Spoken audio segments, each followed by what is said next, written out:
오늘 아침에 저희들이 여호수아서 14장과 15장의 말씀을 읽었는데요. 이제 땅을 분배하기 시작하는 내용이 연결되어서 나오고 있습니다. 처음 읽어보는 지명들도 막 있을 걸로 압니다. 혀가 잘 돌아가지 않지만 하나님께서는 그 성읍들을 일일이 그렇게 기록하고 우리로 하여금 있게 합니다. 몇 가지 말씀을 우리가 묵상하고요. 기도하는 시간을 갖도록 합니다. 여러분 14장 2절에 보니까 여호와께서 모세에게 명령하신 대로 그들의 기업을 제비 뽑아 9지파와 반지파에게 주었으니 이렇게 되어 있습니다.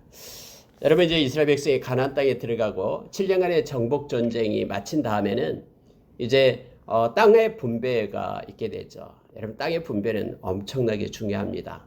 왜냐하면 이것이 서로 분란이 될 수 있고요. 서로 지파들이지만은 좋은 땅을 차지하기 위하여 그들이 서로 싸울 수도 있잖아요. 그리고 설사 분배를 했다고 해도 불만이 있을 수 있죠. 분배하는 자에게. 우리는 이렇게 척박한 땅을 주고 저쪽 지파는 이렇게 비옥한 땅을 주고 하면서 서로 이렇게 싸울 수도 있는 그러한 내용이죠. 언제나 여러분 분배는 열심히 일해서 이렇게 소득을 얻는 것보다도 그 분배가 더 오히려 중요합니다. 분배 때문에 다 나눠지거든요. 서로 편이 갈라지게 되고요. 자녀들에게도 역시 사랑도 이렇게 공평하게 분배해 줘야 됩니다. 그렇지 않을 때는 자녀들끼리 서로 이렇게 싸우고 또 갈등이 생기기 시작합니다. 하나님께서는 분배의 원칙을 이미 정했어요. 민수기서 26장 그리고 민수기서 33장에서 분배의 원칙을 말하는데 첫째가 제비뽑기예요. 제비뽑기를 하는데 제비뽑기는 뭘 제비뽑냐면요. 위치를 제비뽑는 거예요. 땅의 위치. 이건 그래서 비옥한 땅이나 또는 어떤 광야나 아니면 산지나 이 내용들에 대해서 제비뽑기를 하는 거예요. 그래서 그들이 기도하고 하나님께서 그렇게 허락해 주셨다라고 해서 제비뽑기를 해서 땅의 위치를 정합니다. 또 하나의 원칙이 있었는데 그건 뭐냐면요. 그 땅의 크기의 원칙을 정했어요. 땅의 크기의 원칙은 인구수에 따라서 비례해서 하게끔 그렇게 원칙을 정했습니다. 이 두 가지를 가지고 땅을 이제 분배를 하게 됩니다. 이미 두 지파 반은 그 요단강 건너기 동편에서 땅을 얻었죠. 이미 므낫세와 갓지파, 므낫세 반지파, 갓지파, 르우벤 지파 이 두 지파 반이 그곳에서 얻었고 이제 이쪽에 서쪽에서는 이제 9지파 반이 그런가요? 예, 9지파 반이 얻어야 되죠. 두 지파 반은 거기서 얻었기 때문에요. 그래서 이것을 분배하게 되는데 제비뽑기를 하게 됩니다. 하나님께서 하나님이 정해주셨다라고 그들은 믿는 거예요. 그래서 그들의 지파의 땅이 이렇게 정해지면 그곳에 가서 이제 그들이 거주하게 되는데 그곳에 이제 크기는 위치는 그렇지만 크기는 그 종족수대로 그렇게 해서 얻게 됨을 성경은 말해주고 있습니다. 하나님께서는 이 제비뽑기를 통해서 위치를 정하고 그리고 그 종족의 그 인구수에 비례해서 그 땅의 크기를 정했음을 성경 우리에게 말씀해 줍니다. 여러분 그때나 지금이나 이 땅은 굉장히 중요합니다. 오늘 저와 여러분이 이 땅의 분배에 대해서 이제 읽게 됐고요. 잠깐 묵상하게 되는데요. 성경에서는 우리로 하여금 하나님의 백성이 땅을 차지할 것이다라고 말해주고 있습니다. 우리가 여러분 시편 37편에 보면은 의인이 땅을 차지하게 될 것이다 하면서 계속해서 기록해주고 있죠. 하나님의 백성이 땅을 차지한다고 말합니다. 그래서 영적인 땅을 얘기할 때는 하나님의 나라를 말하고 있음을 보게 됩니다. 저와 여러분을 위하여 금고 얻은 아름다운 기업이 있다, 땅이 있다라고 하나님께서는 말씀합니다. 그래서 우리가 장차 누릴 아름다운 땅이 하나님으로부터 우리가 분배받게 되고 또 그 땅에서 하나님께 영광을 돌리는 삶을 우리가 살아가게 될 겁니다. 물론 이 땅에서도 이 세상에서도 하나님께서 하나님의 백성을 인도하십니다. 여러분 여기에서 이 땅의 분배에 참여하지 못한 그러한 기업이 그 지파가 있었죠. 레위 지파였습니다. 그런데 오늘 말씀처럼 레위 지파도 땅은 없었지만은 경작할 땅은 없었지만은 그들이 먹고 살 수 있는 그러한 성읍은 주어졌어요. 48개의 성읍이 주어지고 또 그 목장이 그 주변에 이제 소나 양이나 이것을 받은 것을 갖다 기를 수 있는 목초지가 주어졌어요. 무슨 얘기냐면요. 이 세상에서 우리가 영원히 살 땅은 하나님 우리에게 주지 않았지만 우리는 하나님 나라의 영원한 땅을 소유한 백성이지만 이 땅에서도 하나님 우리가 먹고 살게끔 하나님의 방법대로 하나님의 백성을 이끄신다라는 걸 성경 우리에게 말씀해주고 있고 또 깨닫게 합니다. 여러분 시편 37편에서 하나님의 백성을 위한 아름다운 땅이 있다고 말합니다. 그러나 악인들에게는 하나님께서 허락한 땅이 없음을 성경은 말해주고 있죠. 또한 여러분 예수님께서 마태복음 5장에서 우리에게 가르쳐주고 있는 팔복 중에 말할 때에 온유한 자가 복이 있다고 말합니다. 그는 땅을 차지할 것이다라고 말합니다. 온유한 자가 땅을 차지해요. 여러분 온유하다라는 것이 무슨 뜻입니까? 우리 주님께서 온유하고 겸손하니라고 마태복음 11장 28절 이하에서 그렇게 예수님의 성품을 말했잖아요. 그리고 성령의 열매 중에서도 온유가 있잖아요. 여러분 온유라는 것은요. 말씀에 길들여진 것을 얘기합니다. 다시 말하면은 말씀을 따라서 사는 이들이 온유한 자임을 보게 돼요. 결국 하나님의 나라 그 땅은 누가 차지하게 되냐면은 말씀을 따라 순종하는 자들이 차지하게 된다라는 거예요. 온유한 자가 차지하게 됩니다. 여러분 예수님처럼 온유하신 분이 어디 있습니까? 예수님은 태어나면서부터 십자가에 죽기까지 모두가 다 말씀에 순종하는 삶을 살았음을 우리는 너무나 잘 압니다. 그래 결국은요. 믿음으로 가는 나라가 하나님의 나라라고 우리가 말씀을 하죠. 믿음이 뭡니까? 하나님의 말씀을 따라 순종하는 것이 믿음이잖아요. 그래서 온유한 자가 결국은 하나님의 나라 그 땅을 차지하게 됨을 성경은 가르쳐줍니다. 우리가 잘 아는 의인 하나님께 속한 자는 하나님을 믿고 의지하는 자죠. 그래서 믿음으로 우리가 하나님의 나라에 이르고 그 땅을 차지한 백성이 됨을 성경 말합니다. 예수님이 이 땅에 오시자마자 외쳤던 말씀이 있었습니다. 바로 하나님의 나라예요. 그 우리를 위하여 준비된 그 땅, 우리를 위하여 그 땅을 얻으라고 회개하라 천국이 가까이 왔다라고 우리에게 예수님이 그렇게 외쳤죠. 시작이 그거였어요. 그리고 여러분 우리가 잘 알다시피 사도행전 1장 3절에서 예수님이 부활하신 후에 40일간 계시고 승천하시기까지 예수님이 하신 일이 뭐였습니까? 하나님의 나라의 일을 가르쳤다라고 성경 말합니다. 하나님의 그 나라, 그 땅을 가리킨 거예요. 영원한 땅을 우리에게 말씀하고 있는 것입니다. 그래서 여러분 이 가나안 땅의 분배는요 우리에게 중요한 것을 말하고 있습니다. 조목조목 여러분 그 성읍들의 이름을 쓰고 있는데요. 아마 우리도 하나님의 나라에서 하나님께서 우리를 위하여 금거둔 그런 아름다운 곳이 있음을 기대하고 소망하면서 우리가 말씀을 가지고 사는 사람 그리고 우리 하나님, 우리 주님을 믿는 사람 하나님의 백성 그들이 하나님의 나라에 입성하고 땅을 차지하게 된다는 것을 기억하기를 원합니다. 여러분 14장에서는 특히 갈렙이 나오고 있는데요. 자 여러분 보시기 바랍니다. 6절 한번 보십시오. 6절 하반절입니다. 여분네 아들 갈렙이 여호수아에게 말하되 여호와께서 가데스 바네아에서 나와 당신에게 대하여 하나님의 사람 모세에게 이르신 일을 당신이 아시는 바라. 여러분 잘 알고 있죠. 우리가 여러분 지금 이제 이 갈렙이 지금 말하고 있는 그 시점에서 45년 전에 가데스 바네아에서 12명의 정탐꾼을 갖다 보냈는데 두 사람 바로 여호수아와 갈렙만이 성실한 마음으로 하나님께 충성된 마음을 보였다라고 말하는 거예요. 그때 하나님이 너무 기뻐하셨죠. 그리고 나머지 10명의 정탐꾼은 믿음 없는 그런 보고를 했음을 성경은 말해주고 있어요. 그때 하나님께서 모세를 통해서 우리에게 하신 말씀 여호수아 당신이 기억합니다 라고 지금 말하는 내용이 나와요. 자 7절 보니까 내 나이 40세에 여호와의 종 모세가 가데스 바네아에서 나를 보내어 이 땅을 정탐하게 하였으므로 내가 성실한 마음으로 그에게 보고하였고 라고 말하고 있죠. 여러분 내가 성실한 마음으로 보고하였다. 이 여러분 성실한 마음이 뭡니까? 하나님 믿음의 마음을 얘기할 때 성실한 마음을 쓰는 거예요. 그 에메트를 얘기하는 것이죠. 성실하고 진실되게 보고했다라고 얘기합니다.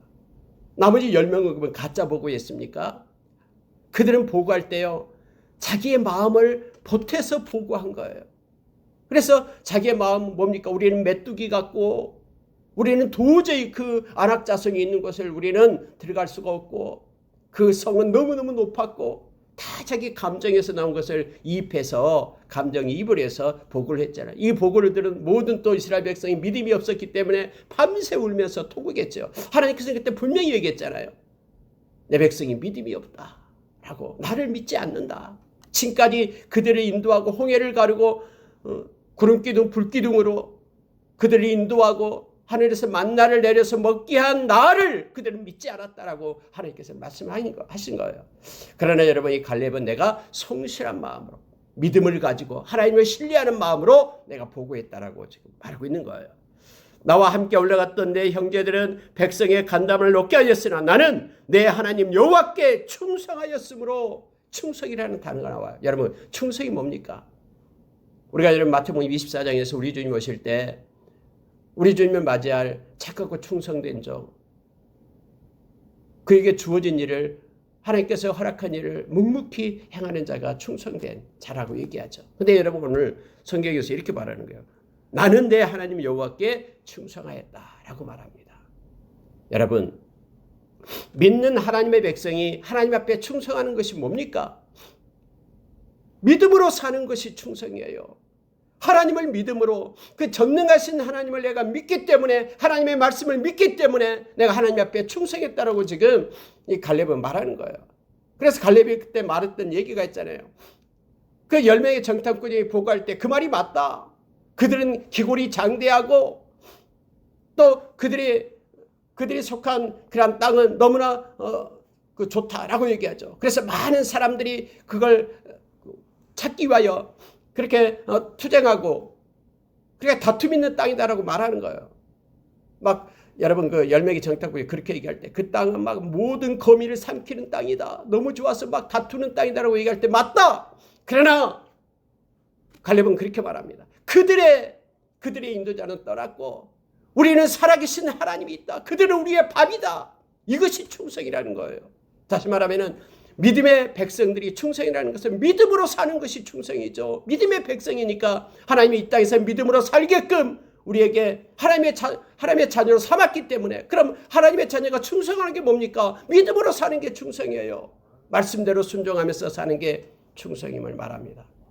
그래서 여러분, 여기서 갈렙이 그렇게 말한 거예요. 나는 그때 충성했다. 나는 하나님의 말씀을 그대로 믿고 하나님이 그 땅을 우리에게 주겠다고 약속했기 때문에 나는 그대로 마음에 작정하고 그대로 보고했다라고 얘기합니다. 이것이 내가 하나님 앞에 충성한 거다라고 얘기합니다.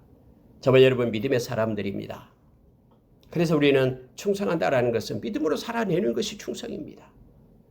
베드로전서 1장 7절에서 우리 주님 그래서 만날 때 우리 주님은 믿음으로 산 거에 대해서 우리에게 칭찬할 겁니다. 그것이 우리의 충성입니다.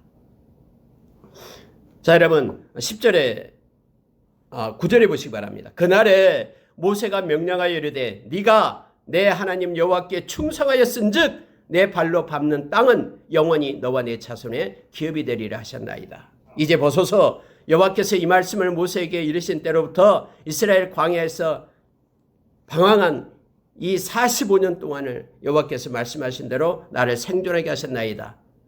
오늘 내가 85세로 돼 모세가 나를 보내던 날과 같이 오늘도 내가 여전히 강건하니 내 힘이 그때나 지금이나 같아서 싸움에나 출입에 감당할 수 있으니 그날에 여호와께서 말씀하신 이 산지를 지금 내게 주소서.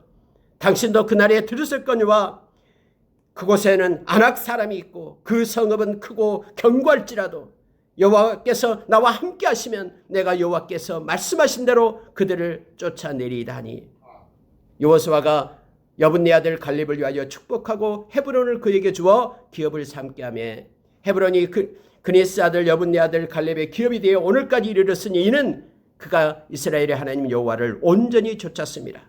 헤브론의 이름은 기랏 아르바라. 아르바는 아낙 사람 가운데서 가장 큰 사람이었더라. 그리고 그 땅에 전쟁이 그쳤더라. 여러분이 내용 중에서 마지막을 잘 보시기 바랍니다.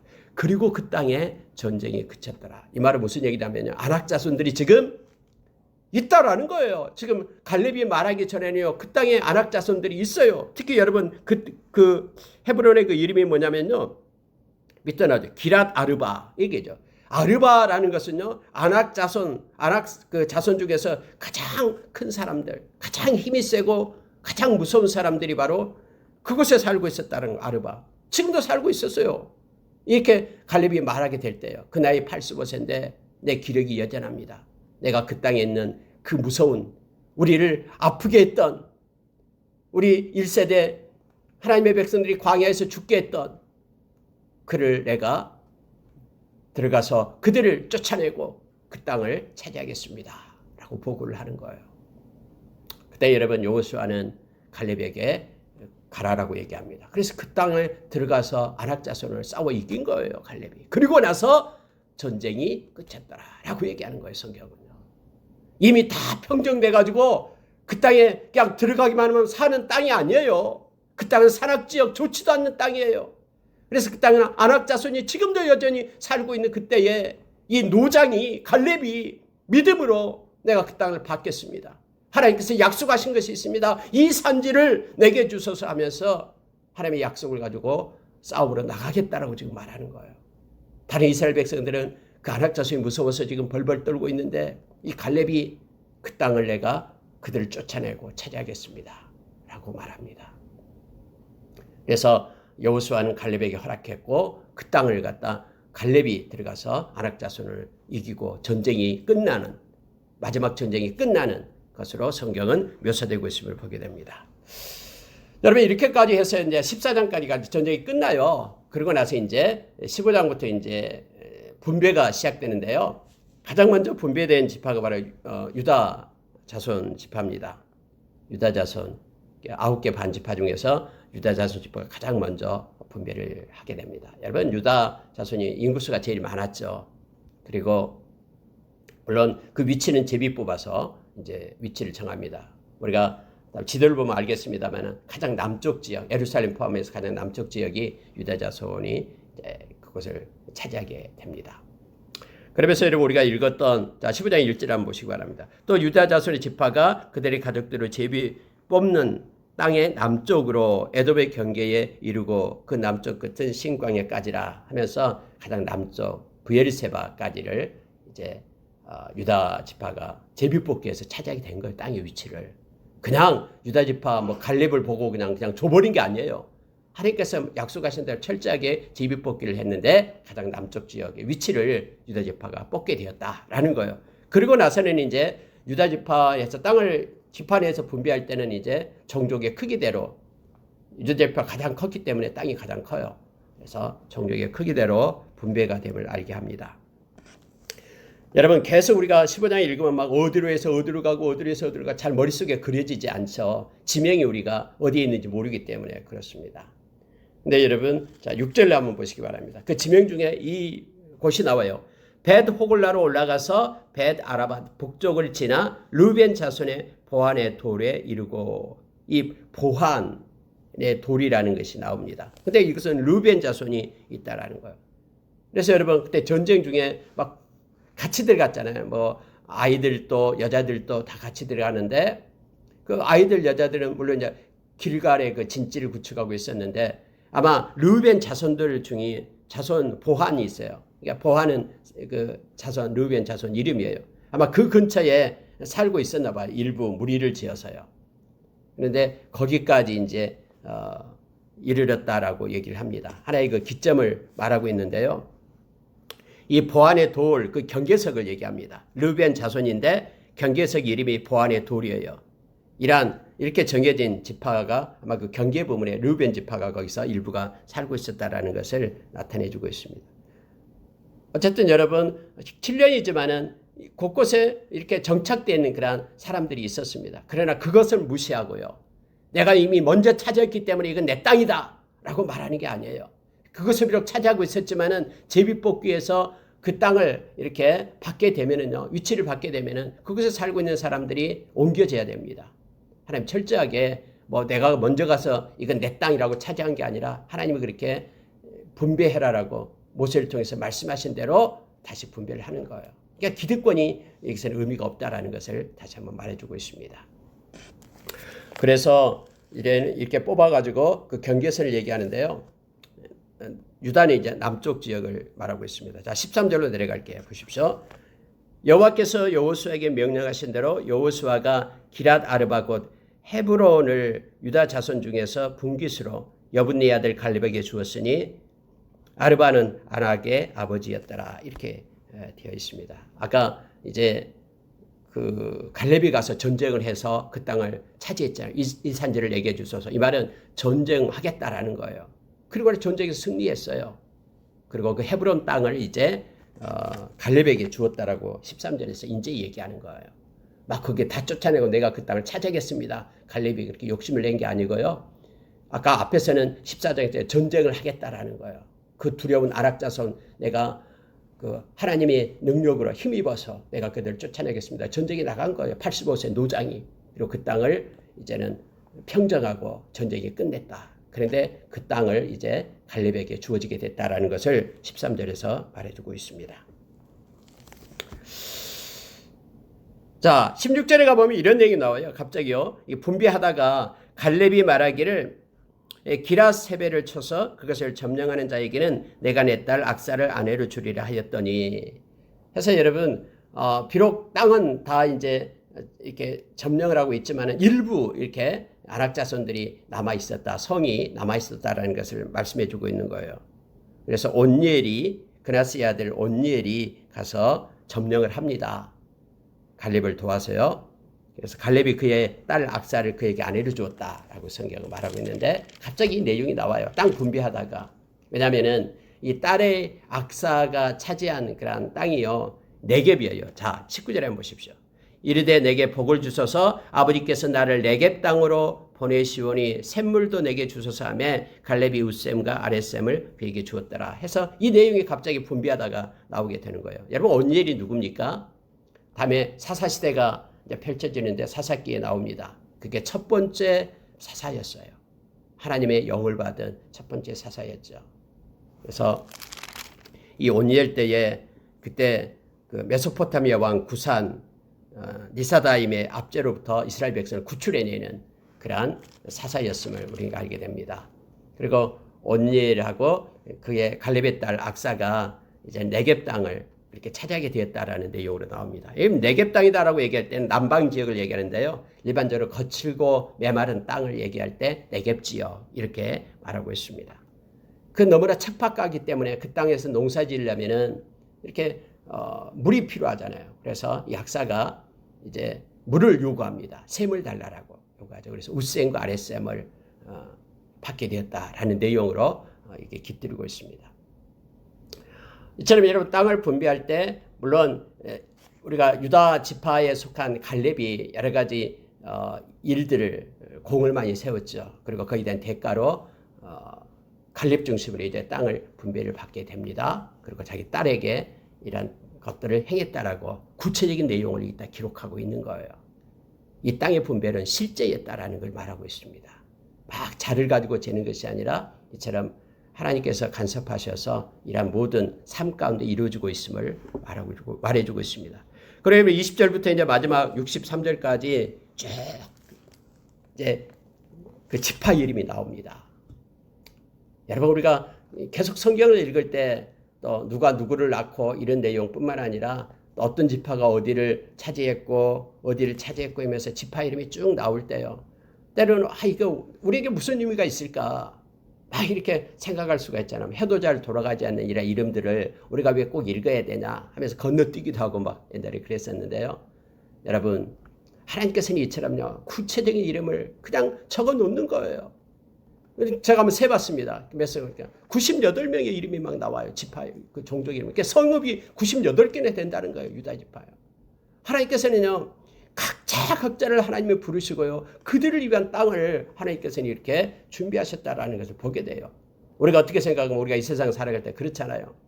우리가 살 때 이 세상에 뭐 수억 명의 사람들이 예수를 믿고 있는데 막 어떤 사람은 그냥 뭐 헌금도 열심히 하고 또 어떤 큰 일도 많이 하고 근데 나는 아무리 봐도 초라하고 보잘것없는데 천국에 가면은 나의 땅이 있을까? 나를 위하여 근거 얻은 것이 있을까라고 우리는 생각하기 쉬워요. 그러나 그렇지 않습니다. 하나님은 각자를 하나님은 영접하시고요. 우리로 하여금 하나님의 나라에서 살게끔 그렇게 하시는 거예요. 별들의 그런 수를 세시는 하나님께서 우리의 머리털까지 세신 바 되고요. 뿐만 아니라 양들의 이름을 하나하나 붙여서 그렇게 불러내신 그 좋으신 하나님께서는 우리를 위하여 크고 아름다운 기업을 준비하고 계신다라는 것을 우리가 기억하기를 원합니다. 이들의 이름이 불러지듯이 우리 각자의 이름들이 생명책, 우리 주님의 생명책 속에 있어서 그런 하나님의 나라를 분배받는 저와 여러분이 되기를 원합니다. 이렇게 해서 여러분 이 유다 땅의 크게 네 곳으로 이렇게 분배받게 됩니다. 부엘세바를 중심으로 하는 그런 남쪽 네겝 지역. 네겝 지역에서 이제 악사가 나오는 거예요. 네겝 지역을 쓰다 보니까 악사가 이랬다라고 성경은 기록해주고 있는 것입니다.